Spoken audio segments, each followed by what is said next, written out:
What's up guys, Saiyan Legend here, back again with another One Piece Treasure Cruise video, and in today's video we'll be going over KIZUNA Clash Super Boss Gold D Roger. So finally I'll be able to get some teams together to take on the Super Boss. It took me a minute. I had to really think about what units I was bringing and everything. This is a really hard Super Boss if you're not prepared to take on the gimmicks. It's not even that the gimmicks are hard to get around, it's just the fact that you have to also be able to deal enough damage to the Super Boss to be able to, deal with it. And that was really the hard part there, was getting enough damage. So I was able to do it, and I'll be showing off those teams in this video. But we will be starting off with a 1-for-all team for the 10-star KIZUNA Clash, because I did say, hopefully I did say in the last video, that I wasn't able to actually make any 1-for-all teams for that video, and I was just stumped. So I'll be showing off those first before I get to the Super Boss. So without any further ado, let's get started. Alright guys, so starting off here, we're going to be looking at the quick variation for the 1-for-all team. So in this team build, we're going to be looking at a Straw Hat, Crew, and Whitebeard team. This took me a minute to actually get this one down, because this team is really just, I had so many variations of a 1-for-all team and they all failed except this one. So the way this works is that we're going to be using the Recruit Neko to get rid of the spam for us. We also have the Sweet Commanders on Paraspero there, so that we actually are able to get rid of all turns of the Despair on stage 2. And then also have the Ashura Doji support on Neko, so that when we activate his special, we get both a chain boost, matching slots, and an attack boost, so that we can easily get past the stage. We're also going to be using Toki on the stage to target both the Whitebeards that are doing a lot of damage, and that's pretty key because we're going to be ending all of our attacks on the Straw Hat Pirates, because you know how their super final tap works, so that's kind of self-explanatory there. And with Toki, she's going to give the attack and aura boost to the Whitebeards, like I said, doing a lot of damage. Whitebeards are going to be using for the chain boundary effect, and the Paraspero is there because we have to get around special reverse, so he's really good at getting around that. But as I noticed, I don't really need to do that if all of my specials, except for the Whitebeard and the Paraspero, are all used in the bottom rows.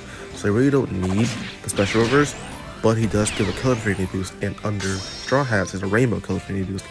I mean, it really wouldn't have mattered anyway, because all of our units are strength and dex, so either way it doesn't really matter too much. And then we're going to be using a Straw Hat Pirate special to get rid of the block orbs, and that's really it for this variation right here.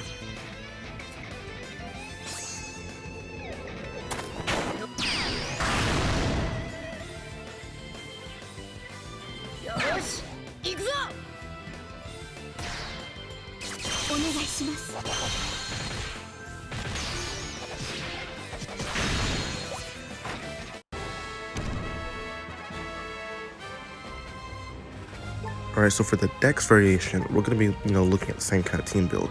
Now, I did make a mistake in the supports in this variation, because I totally forgot that after a certain KIZUNA level, we do get the 10 turns of attack down. It doesn't show up in this video because I'm not there yet, but I realized when I was recording the video, I was like, oh crap, I don't have any way to get rid of the 10 turns of attack down when I get to that certain level.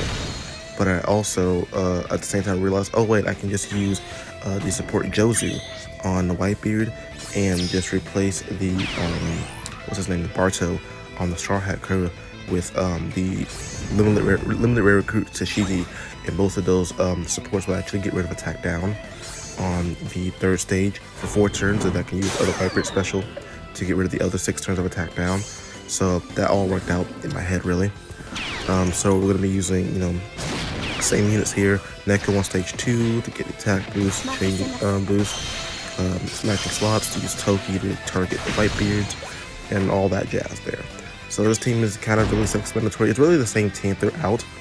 As you can see, there's no defense up reducer because we do enough damage to get through it. So yeah, this team is kind of self-explanatory here. It's the same way the other team worked.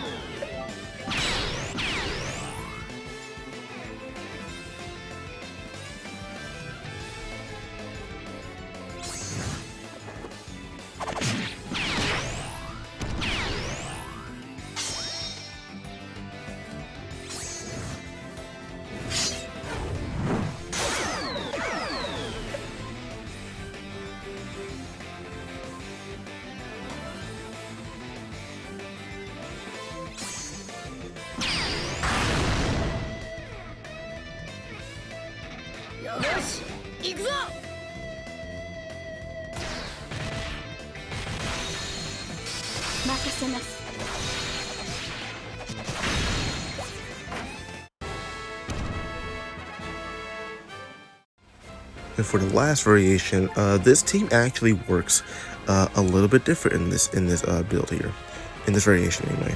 So for stage 2, we have no way of getting around the special bind or the spare that happens on turn 1 of the stage 2, except by stalling out specials. So as you'll see, the support of the sweet commanders do activate on stage 2, reducing the special bind by 2 turns, and like I said, it doesn't really help too much because we're going to be stalling those turns anyway.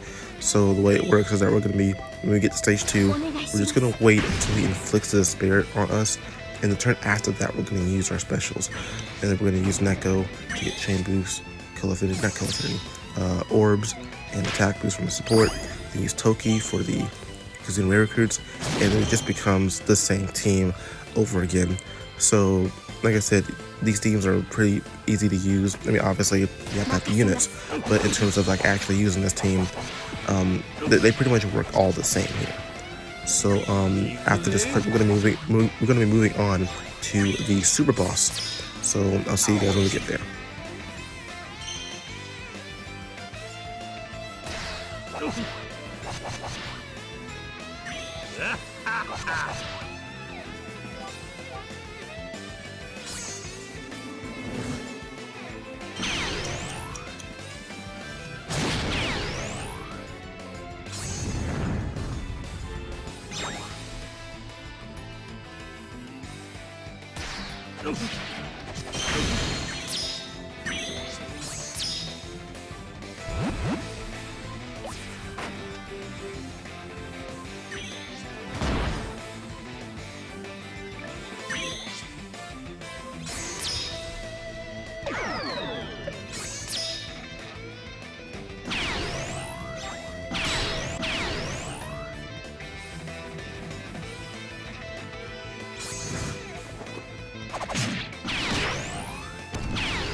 Alright, so here we are with the super boss quick variation. So for this team, we're going to be using a Straw Hat crew, and we're going to be using a queen captain here. So the way this team build works is that we are basically just going to not do anything on stage 2. I thought I would have had enough supports to get rid of the spare, but then I realized I need to do enough damage on the stage 3 to be able to do enough damage. So we're not going to do anything on stage 2, we're just going to let the slot bind happen. Just so happens to be that all these units do have slot bar reduction. Unfortunately, my queen is not maxed out for slot bar reduction, or it's not past the level 1 potential ability, so I don't actually get rid of the slot bind. Kind of sucks. We'll be able to do a lot more damage if it was, but it's whatever really. So the Blackbeard is actually pretty interesting here because he does get rid of the barrier that happens on stage 3. The barriers are prevalent in both variations of the super boss, and it sucks because you have to get around that to be able to do loads of damage. So luckily, Blackbeard's actually boosted in this event for one thing, and for 2, both super bosses give everyone a cooldown reduction, so you don't have to worry about what units to bring so you can get the cooldown reduction. You don't have to worry about ulti page 1 not having a cooldown reduced. So speaking of ulti page 1, they're here because they actually get the chain boundary effect and the conditional boost against marked enemies, while also giving you the condition through immunity. So they're just extremely good for the decks, for the quick variation here. We're going to be using Ace and Sabo for their Aura boost and Color Affinity boost. Kind of self-explanatory there. And if you don't know, Straw Hat, if you're in the Straw Hat crew, it makes all your boosts rainbow, so you don't have to worry about boosting the right units at all. The Yamato here, we're gonna use Yamato because I can attach the support Hina, as you see there, on her to get rid of the threshold thrust. And then we're gonna use Queen to get the attack boost. And you will see the King support proc there, but that's only because I had a plan in my mind. If I had enough to reduce the despair on stage 2, that I would use Queen on that stage to give me the attack boost and then get the procking of the support so I can get the special on the next stage. But as you can see, that didn't work out, and we're using a different way to get rid of this boss here. So as you'll see, a little tickle in my throat. As you'll see there, we're going to be doing a lot of damage to this boss. I think it's about like 1.4 billion damage, I want to say. Maybe a little more than that, but I don't remember it at this point. I think it's around there though. So we're moving on to the next super boss after this one.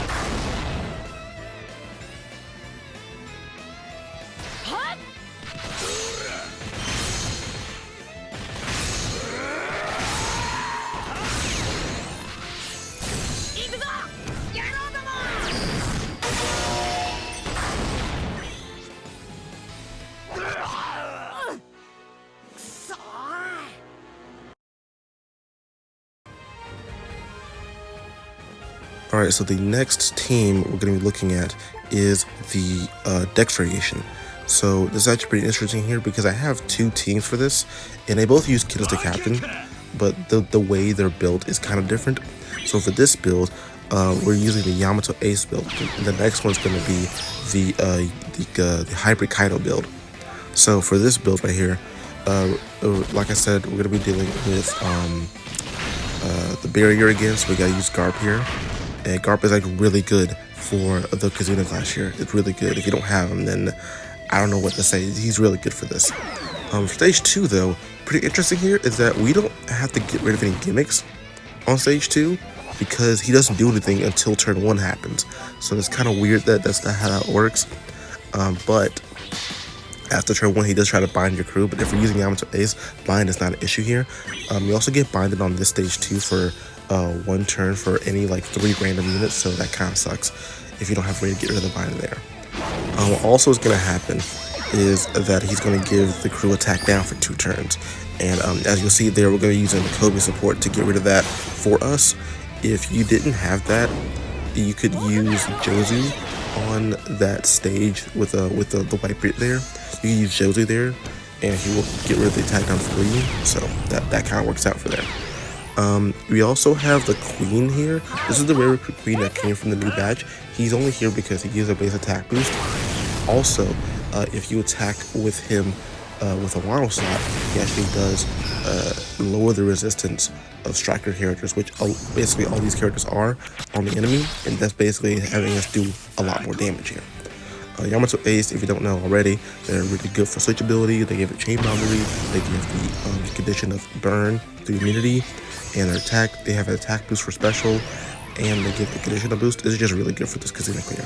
Then we're going to use Kid to get the other 2 boosts, which is the Orb boost and the Calligraphy boost, while also getting the super type.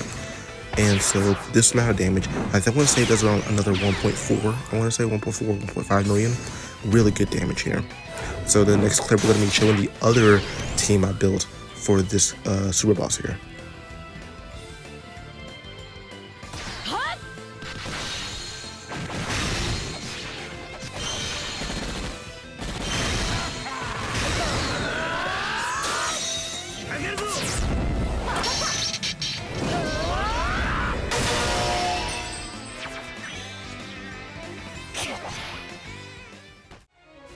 Alright, so this is the last team of this video, guys.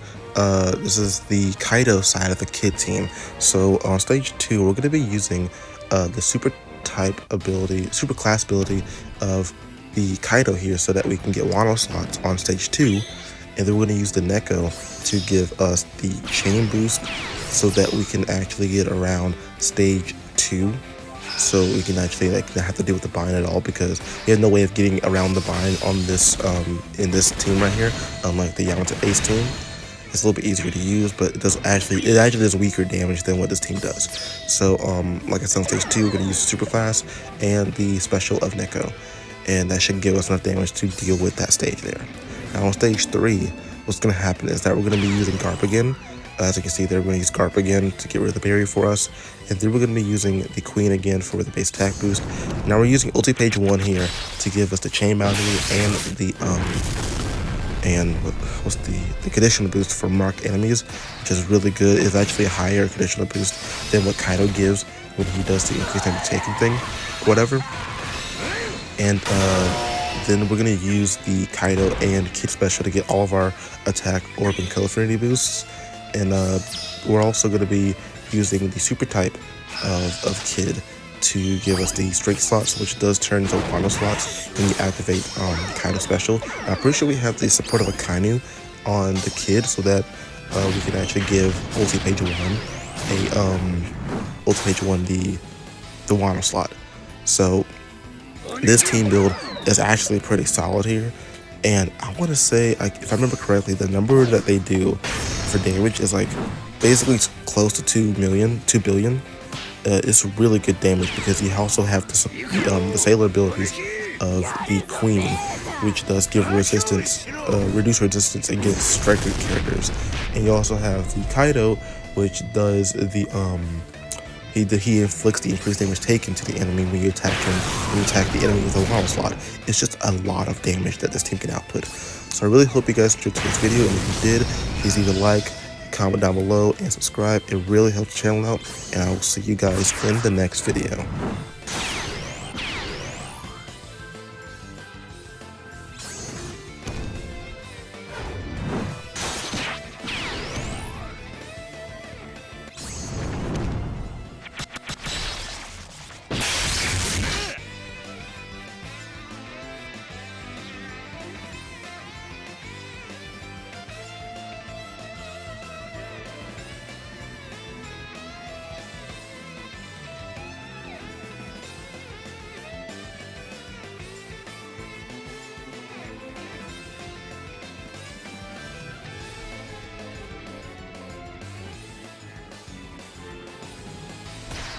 What?